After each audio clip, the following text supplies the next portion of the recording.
Tamil media entertainment நேயர்கள் அனைவருக்கும் வணக்கம். இன்னைக்கு தேதி 9 சனிக்கிழமை.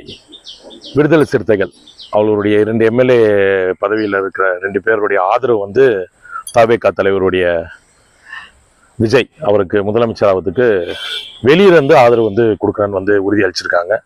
ஆல்ரெடி கம்யூனிஸ்ட் 2 கம்யூனிஸ்ட்டும் 2 கொடுத்துருக்காங்க.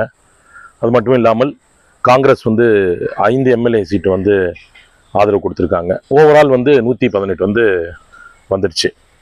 இது என்னன்னா, இவ்வளோ இழுப்பறிக்கு நடுவில் டிவிகே தலைவர் விஜய் அவர்கள் ஆட்சி இதில் அமரப்போகிறார். அது நாளை மறுநாள் தான் நடைபெறும்னு நினைக்கிறேன். ஏன்னா கேரளாவுக்கு கவர்னர் அவர்கள் சென்றிருக்கிறார். நாளை காலை கேரளாவில் நடந்து முடிந்த சட்டசபை தேர்தலில் காங்கிரஸ் 10 ஆண்டு காலம் கம்யூனிஸ்ட் கிட்ட இருந்து காங்கிரஸ் வெற்றி பெற்றிருக்குது. அவங்க அங்கே ஆட்சி அமைக்கிறதுனால கவர்னர் அங்கே போயிருக்கிறார்.